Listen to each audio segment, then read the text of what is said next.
हमने लोभासुर अथवा उसके लोक को तो नहीं देखा, किंतु कल रात्रि से हमारे नागों को नागलोक के तल से एक अत्यंत तीव्र प्रकाश दिखाई दे रहा है।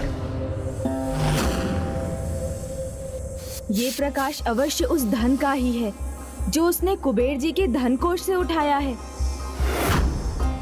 शेषनाग जी, क्या आप हमें उस प्रकाश तक ले जाने की कृपा करेंगे?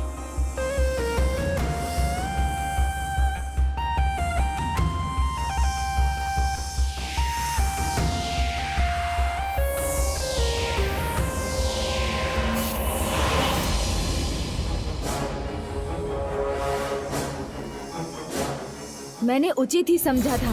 ये उजाला तो उस धन का ही है, इसलिए लोभासुर का स्थान और कहीं नहीं, नागलोक के नीचे ही स्थित है।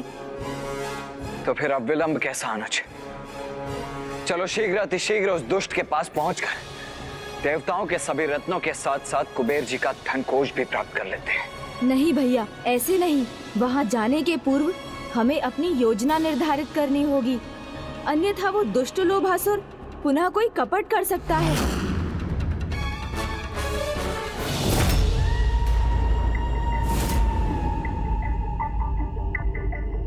नहीं, लोभासुर तो एक मुद्रा का अंश भी नहीं खो सकता। पूर्ण मुद्रा खोना सहनीय है मेरे लिए। कुछ भी करूंगा, किंतु अपने उस मुद्रा को प्राप्त करके रहूंगा मैं, प्राप्त करके रहूंगा मैं।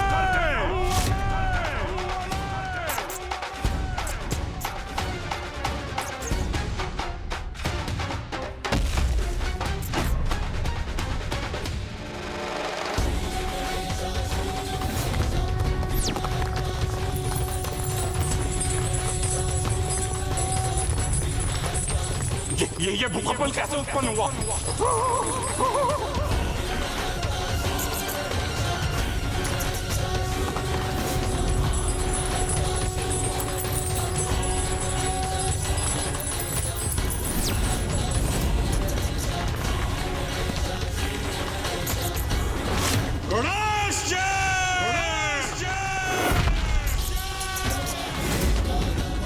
आओ लोभासुर, बाहर आओ। क्या हुआ लोभासुर? क्या इतना भी साहस नहीं जुटा पा रहे हो तुम कि बाहर आकर तुम मेरा स्वागत कर सको?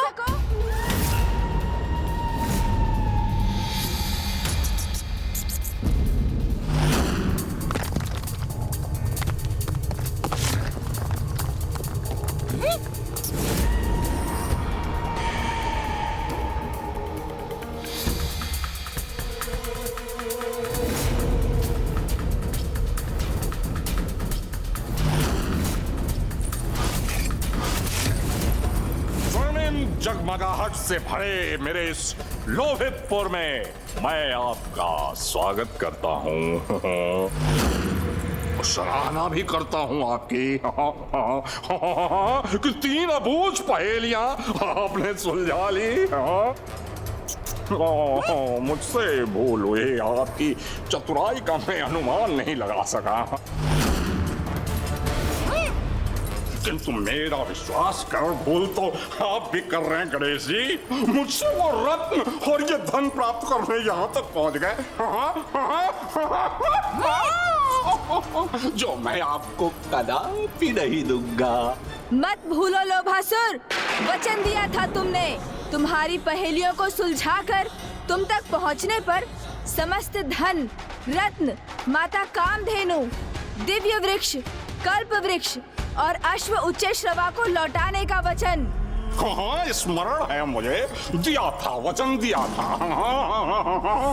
पर ऐसे वचन का क्या मोह?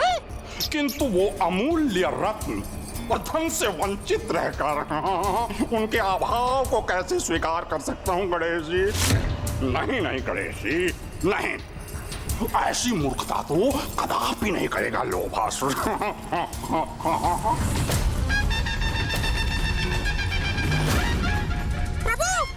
जो अपने द्वारा दिए गए वचनों का मूल्य ही ना समझे, ऐसा दुष्ट संवाद के नहीं दंड के योग होता है। लोभासुर, स्वर्ण और धन नहीं, मनुष्य के वचन ही सर्वाधिक मूल्यवान होते हैं, क्योंकि जो अपने वचन का दृढ़ता से पालन करता है वही सभी के विश्वास और सम्मान का पात्र बनता है, और जो वचनों की मर्यादा को भंग करता है उसके चरित्र का ये अभाव व्यर्थ कर देता है उसके जीवन को। मेरे इन शब्दों को अंतिम चेतावनी समझो और लौटा दो वो धन, वो रत्न जिन पर तुम्हारा कोई अधिकार नहीं, अन्यथा अपना सर्वस्व गवा बैठोगे, न सर्वस्व गवा बैठोगे, न सर्वस्व गवा बैठोगे। गणेश जी, जिस धन को मैंने प्राप्त किया है वो यहीं सुरक्षित रहेगा मेरे लोभितपुर में। उसे मुझसे कोई नहीं छीन सकता, आप भी नहीं।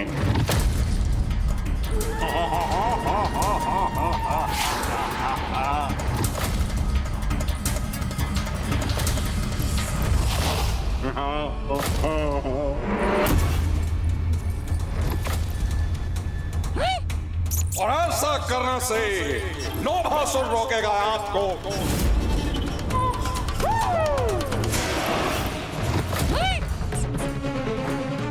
लोभासुर तो अब अत्यंत उत्तेजित हो गया है। यदि यही तुम्हारा निर्णय है तो उचित है लोभासुर, मैं भी तुम्हारा सामना करने के लिए प्रस्तुत हूँ।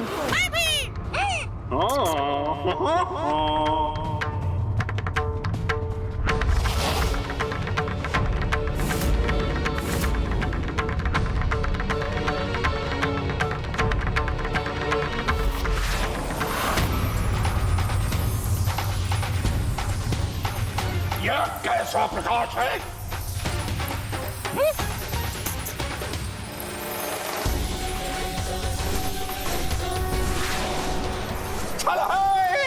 यह मायावी प्रकाश करके कुछ नहीं प्राप्त होगा गणेश जी, कुछ नहीं।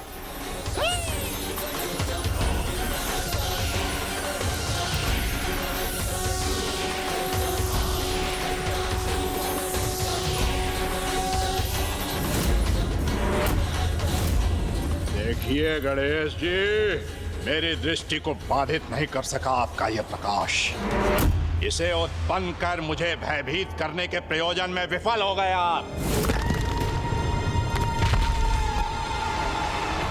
मेरा प्रयोजन तो तुम्हारी समझ के बाहर है लोभासुर।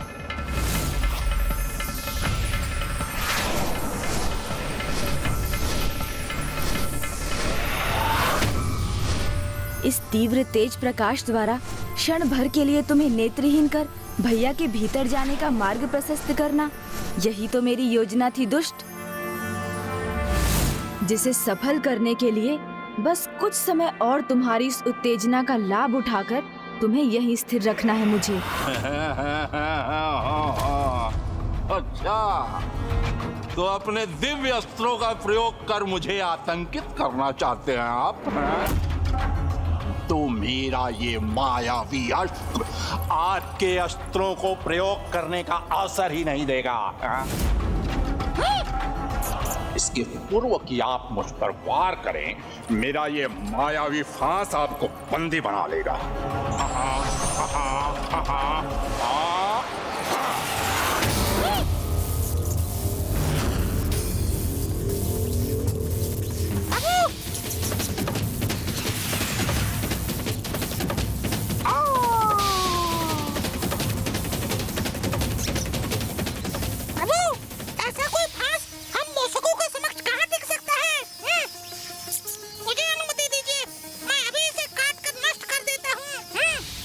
आपका साहस और आत्मविश्वास दोनों अत्यंत सराहनीय है मूषक जी,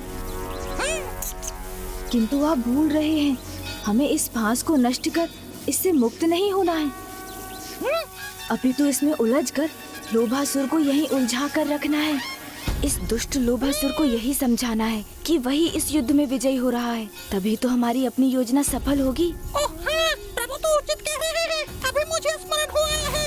हम उसकी पहेलियां सुलझा भी दें तो भी वो दुष्ट लोभासुर अपने वचन पर कदापि स्थिर नहीं रहेगा। स्वेच्छा से तो वो कुछ भी नहीं लौटाएगा। और महादेव से अजय होने का वरदान प्राप्त होने के कारण उसे युद्ध में पराजित करना भी असंभव है। जिस लोभी के जीवन का आधार उसके लोभ का चरम हो, तो फिर क्या उपाय है प्रभु? वो तो अपनी पराजय तभी स्वीकार करेगा जब वो अपने लोभ से प्राप्त धन और रत्न खोने पर विवश हो जाए। और ऐसा करने हेतु मैं और मूषक जी लोभासुर को उलझा कर रखेंगे। और भैया, आप इस अंतराल में अवसर प्राप्त होते ही गुफा के भीतर प्रवेश कीजिएगा और जो भी उसने चुराया है उसे लोभासुर के मायावी कपाल में भरकर लौट आइएगा। और उसी मायावी कपाल के द्वारा आप समस्त धन पुनः प्राप्त कर लीजिएगा जिसका प्रयोग उसने धन चुराने के लिए किया था। और कुबेर जी, आप अपने धन कोष के द्वार खोल कर रखिएगा क्योंकि वहाँ का समस्त धन अब शीघ्र ही वहाँ लौटने जा रहा है। क्योंकि मुझे पूर्ण विश्वास है कि मैं और मूषक जी उस लोभासुर को उलझा कर रखने में अवश्य सफल होंगे, जो हमारी योजना का आधार है। मुझे प्रभु की योजना के अनुसार ही कार्य करना होगा। लोभासुर को विश्वास दिलाना होगा कि स्थिति उसके नियंत्रण में है। तभी तो वो असावधान होगा।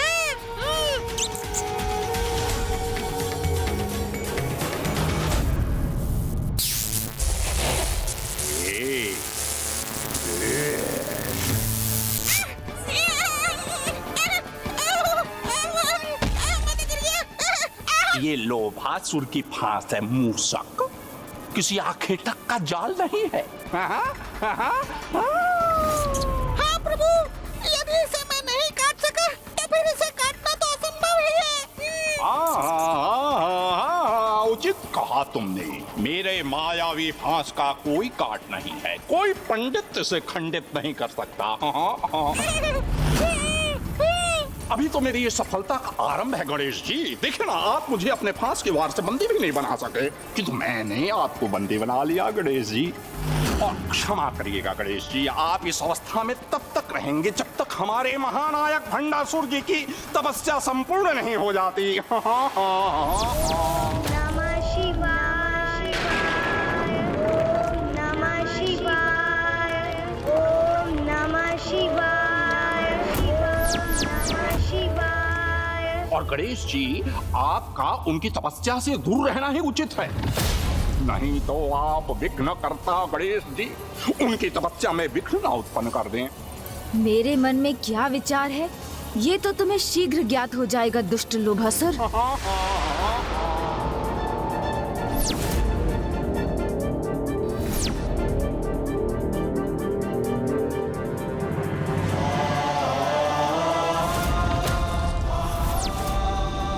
समस्त धन तो यही है और माता कामधेनु, कल्प वृक्ष और उच्च श्रेवा भी मेरे समक्ष है।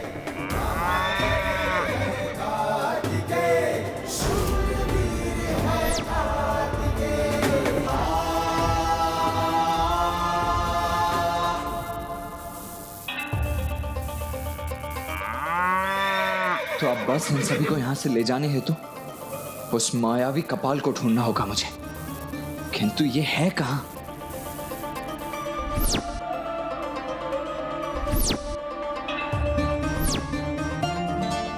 किंतु कहां है वो कपाल?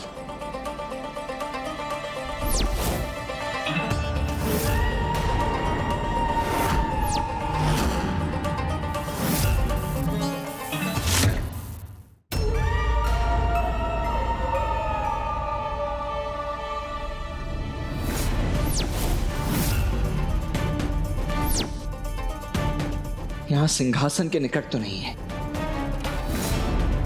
शस्त्रागार, हाँ, वहां ही हो सकता है।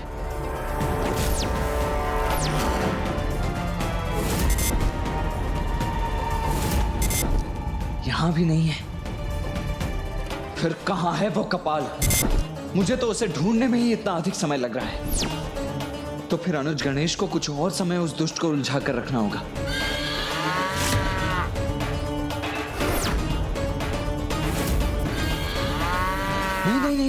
नहीं, आप सभी कोई ध्वनि उत्पन्न मत कीजिए। मैं आप लोगों को यहाँ से मुक्त कराने ही आया हूँ।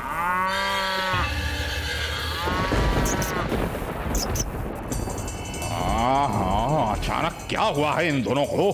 इतना तीव्र स्वर क्यों उत्पन्न कर रहे हैं ये? कोई अन्य भी तो नहीं है यहाँ, किंतु कोई भीतर कैसे जा सकता है? कहीं गणेश जी ने कोई छल तो नहीं किया मेरे साथ? आओ। मैं विनम्रता पूर्वक आपसे यह प्रश्न करना चाहता हूं कि छल से आप अपने साथ यहाँ किसे लेकर आए हैं?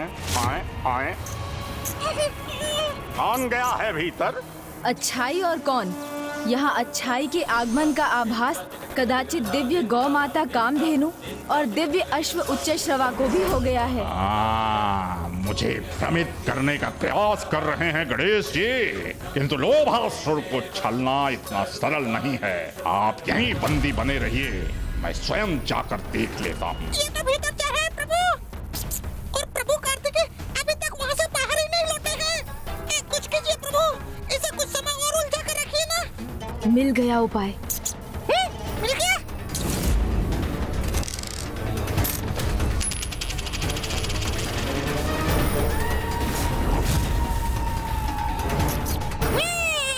ओहो, कितनी मधुर ध्वनि है ये, जैसे एक मुद्रा धरती से टकराई हो। कदाचित ये वही मुद्रा है जिसे मैंने खोया था। जब ये मेरे समक्ष है तो इसे तो शीघ्र प्राप्त करना चाहिए मुझे।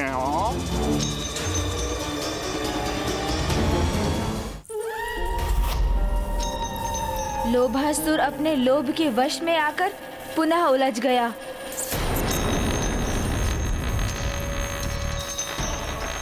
तुम्हें छोड़ूंगा नहीं मैं।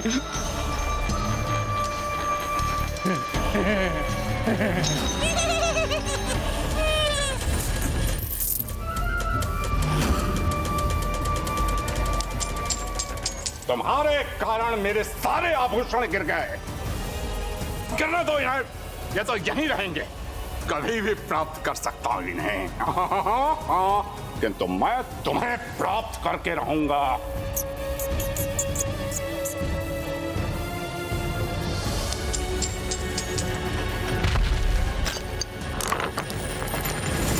अब आप तीनों ही मुझे ये बताने की कृपा कीजिए कि उस दुष्ट लोभासुर ने अपने उस मायावी कपाल को कहां छिपा कर रखा है।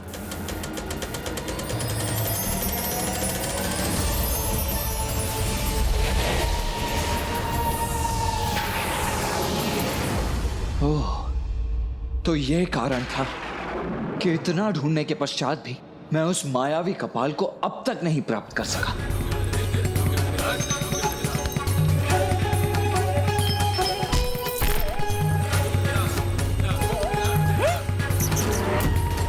वो मायावी कपाल जिसे भैया भीतर ढूंढ रहे होंगे, वो तो यहाँ है।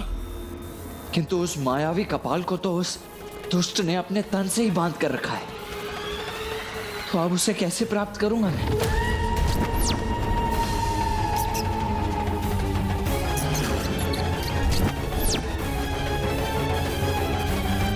हाँ, अब जाके सीख रही है तेरी गति, छोड़ूंगा नहीं।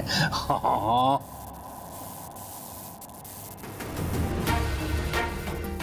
जब तक ये मायावी कपाल यहाँ लोभासुर के पास है, तब तक हमारा कार्य पूर्ण नहीं हो सकता।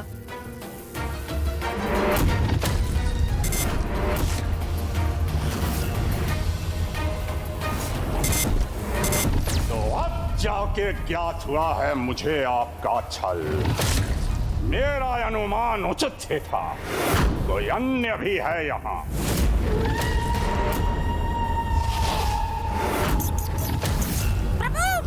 किंतु वो जो भी है यहाँ से सुरक्षित नहीं जाएगा। बंदी बनाऊंगा मैं उसे।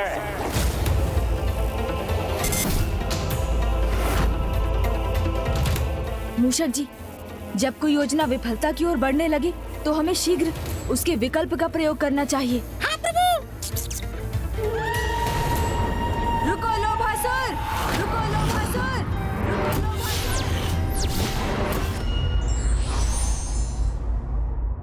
बुद्धिमान व्यक्ति को अपनी कार्य सिद्धि के लिए युक्ति और शक्ति में जो उपयुक्त हो उसी का चुनाव कर लेना चाहिए।